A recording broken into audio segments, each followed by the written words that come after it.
दोस्तों सैमसंग ने अपने सैमसंग गैलेक्सी M47 5G को लॉन्च कर दिया है और OnePlus ने अपने OnePlus N6 को। लेकिन मुझे पता है कि अब आप लोगों में से काफी सारे लोगों के माइंड में ये कंफ्यूजन चल रही होगी कि भाई हमें सैमसंग गैलेक्सी M47 5G को परचेस करना चाहिए या फिर OnePlus N6 को। तो डोंट वरी दोस्तों, आज की इस वीडियो में मैं आप लोगों को ये दोनों ही स्मार्टफोन को डिटेल में कंपेयर करके बताऊंगा कि इन दोनों में से कौन सा स्मार्टफोन आपके लिए बेस्ट होगा, साथ ही वैल्यू फॉर मनी भी निकल कर आ रहा है। तो चलिए शुरुआत कर लेते हैं सबसे पहले दोनों ही स्मार्टफोन के डिस्प्ले से। तो OnePlus में आप लोगों को 6.8 इंचेस का 144 हर्ट्ज IPS LCD पैनल देखने को मिलता है, जबकि सैमसंग में आप लोगों को 6.7 इंचेस का 120 हर्ट्ज फ्लैट OLED डिस्प्ले दिया गया है। और रिजोल्यूशन की बात करें तो OnePlus में HD+ का है, जबकि सैमसंग में फुल HD+ का दिया गया है। तो डिस्प्ले के मामले में तो यहाँ पर दोनों स्मार्टफोन में कोई कंपैरिजन ही नहीं है। डिस्प्ले के मामले में यहाँ पर Samsung Galaxy M47 5G OnePlus N6 के कंपेयर में फार बेटर है। लेकिन चलिए अब बात कर लेते हैं दोनों ही स्मार्टफोन के परफॉर्मेंस डिपार्टमेंट की। तो OnePlus में आप लोगों को MediaTek Dimensity 6300 का चिपसेट देखने को मिलता है, जो कि 6 नैनोमीटर के फैब्रिकेशन पे बना हुआ है और इसका Antutu score around 5 lakh plus है। जबकि सैमसंग में आप लोगों को Snapdragon 6 Gen 3 का चिपसेट देखने को मिलता है और ये 4 नैनोमीटर के फैब्रिकेशन पे बना हुआ है और इसका Antutu स्कोर 8 लाख प्लस निकल कर आता है। साथ ही OnePlus में आप लोगों को LPDDR4X का रैम टाइप और UFS 2.2 का स्टोरेज टाइप देखने को मिलता है, जबकि सैमसंग में आप लोगों को LPDDR5X का रैम टाइप और UFS 3.1 का स्टोरेज टाइप देखने को मिलता है। तो देखो दोस्तों, परफॉर्मेंस के सेक्शन में भी यहाँ पर दोनों में से किसी भी स्मार्टफोन में कोई कंपैरिजन है ही नहीं। परफॉर्मेंस के सेक्शन में भी यहाँ पर सैमसंग OnePlus के कंपेयर में फार बेटर है। लेकिन चलिए अब बात कर लेते हैं दोनों ही स्मार्टफोन के कैमरे डिपार्टमेंट की। तो OnePlus के बैक में आप लोगों को डुअल कैमरा का सेटअप देखने को मिलता है, जबकि सैमसंग में आप लोगों को ट्रिपल कैमरा का सेटअप दिया गया है, जिसमें प्राइमरी सेंसर दोनों स्मार्टफोन में 50 मेगापिक्सल का है विद OIS और सेकेंडरी सेंसर OnePlus में आप लोगों को 2 मेगापिक्सल का डेप्थ सेंसर देखने को मिलता है, जबकि सैमसंग में 5 मेगापिक्सल का अल्ट्रा वाइड लेंस दिया गया है। लेकिन टर्सरी सेंसर सैमसंग में भी आप लोगों को 2 मेगापिक्सल का डेप्थ सेंसर ही दिया गया है। और फ्रंट की बात करें तो OnePlus में 8 मेगापिक्सल का सेल्फी कैमरा, जबकि सैमसंग में 12 मेगापिक्सल का सेल्फी कैमरा दिया गया है। तो देखो दोस्तों, कैमरास के सेक्शन में भी मैं आप लोगों को यहाँ पर सेम यही बात बोलूंगा। कैमरास के सेक्शन में भी यहाँ पर सैमसंग OnePlus के कंपेयर में फार बेटर है, क्योंकि OnePlus के कंपेयर में यहाँ पे आप लोगों को एडिशनल में अल्ट्रा वाइड लेंस देखने को मिलता है और सेल्फी कैमरा काफी बेटर दिया गया है। तो कैमरास के सेक्शन में भी यहाँ पर क्लियरली सैमसंग ही विनर है। साथ ही दोनों ही स्मार्टफोन को out of the box Android 16 के साथ लॉन्च किया गया है, जिसमें OnePlus Oxygen OS पे रन करता है, जबकि सैमसंग One UI पे। तो ये चीज आप मुझे कमेंट करके बताओ कि आप लोगों को Oxygen OS पसंद है या फिर सैमसंग का One UI। मैं अपनी बताऊं तो मुझे तो OnePlus का Oxygen OS अच्छा लगता है। खैर आप अपना ओपिनियन मुझे कमेंट सेक्शन में जरूर से बताना। लेकिन चलिए अब बात कर लेते हैं दोनों ही स्मार्टफोन के बैटरी और चार्जिंग डिपार्टमेंट की। तो सैमसंग में आप लोगों को 6000 mAh की बैटरी देखने को मिलती है और स्मार्टफोन 45 वाट की वायर चार्जिंग को सपोर्ट करता है, जबकि OnePlus में आप लोगों को 8000 mAh की बैटरी दी गई है और स्मार्टफोन 45 वाट की वायर चार्जिंग को सपोर्ट करता है। लेकिन एक अच्छी बात यह है कि OnePlus के साथ आप लोगों को 45 वाट का एडेप्टर बॉक्स में ही प्रोवाइड करवाया गया है, लेकिन सैमसंग के स्मार्टफोन के साथ आप लोगों को बॉक्स में कोई भी 45 वाट का एडेप्टर नहीं देखने को मिलेगा।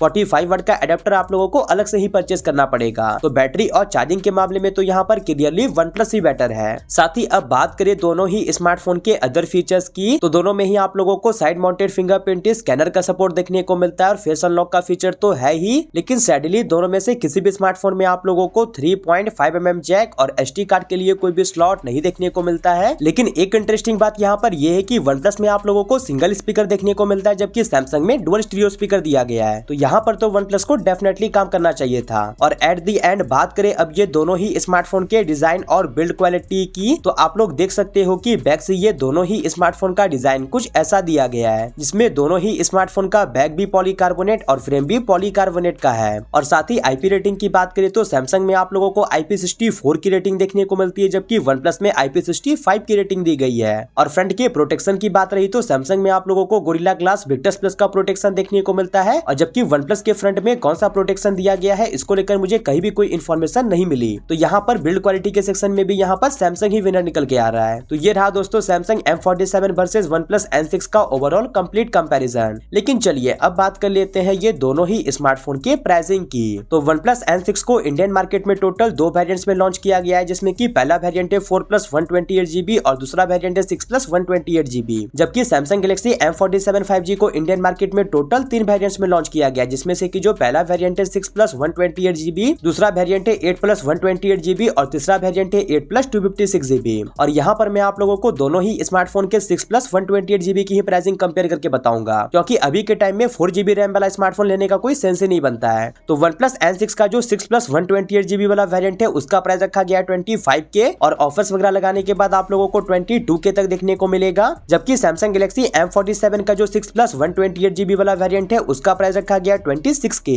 और ये आप लोगों को ऑफर्स वगैरह लगाने के बाद 23K तक देखने को मिलेगा। तो दोनों ही स्मार्टफोन के प्राइसिंग में यहाँ पे आप लोगों को मात्र 1000 का डिफरेंस देखने को मिलता है। लेकिन अब बात इस टॉपिक पे कर लेते हैं कि आपको इन दोनों में से कौन से स्मार्टफोन की तरफ जाना चाहिए। तो देखो दोस्तों, मेरा तो यहाँ पर यही रिकमेंडेशन रहेगा कि आप लोग 1000 एक्स्ट्रा लगाकर Samsung Galaxy M47 की तरफ जाओ, क्योंकि OnePlus के कंपेयर में यहाँ पे आप लोगों को बेटर डिस्प्ले, बेटर परफॉर्मेंस और बेटर कैमरा देखने को मिलता है। या फिर अगर आप लोगों को OnePlus का N6 स्मार्टफोन ही लेना है तो आप लोग जाकर Realme P4R को परचेस कर लो, क्योंकि OnePlus N6 smartphone completely Realme P4R का रिब्रांडेड वर्जन है और Realme P4 आप लोगों को OnePlus N6 के कंपेयर में काफी सस्ता देखने को मिल जाएगा। तो Realme P4R को मैंने व्यू प्रोडक्ट्स में टैग कर दिया, आप लोग जाकर चेक कर लेना। और Samsung Galaxy M47 का बेस्ट बाइंग लिंक मैंने डिस्क्रिप्शन में डाल दिया है। तो खैर, मैंने तो आप लोगों को दोनों स्मार्टफोन से रिलेटेड कंप्लीट डिटेल्स दे दी। बाकी अब आप अपना ओपिनियन मुझे कमेंट सेक्शन में जरूर से बताओ कि आप इन दोनों में से कौन से स्मार्टफोन को परचेस करोगे। बाकी वीडियो पसंद आई होगी तो वीडियो को लाइक करके चैनल को सब्सक्राइब जरूर से कर लीजिएगा और अगर आप मेरी वीडियो को थोड़ा सा हाइप कर दोगे तो उससे मेरी काफी हेल्प हो जाएगी। बाकी मैं मिलता हूँ आपसे अगली वाली नई वीडियो के साथ, तब तक के लिए बाय।